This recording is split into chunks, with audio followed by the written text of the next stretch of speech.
Share મારીની કોટ પડી લે ભાઈ.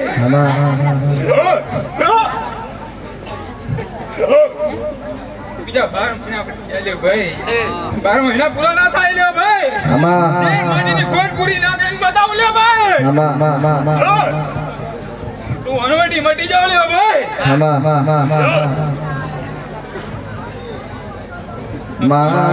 ભાઈ આ ભરમોણ આલુ લ્યો ભાઈ. તો મોણજે માલ હેટાડી ની અનવટી બોલું લ્યો ભાઈ. માં બોલું તો થોડું સાચું બોલજે, ચમકે ઠંડીનું વાતાવરણ હે ને.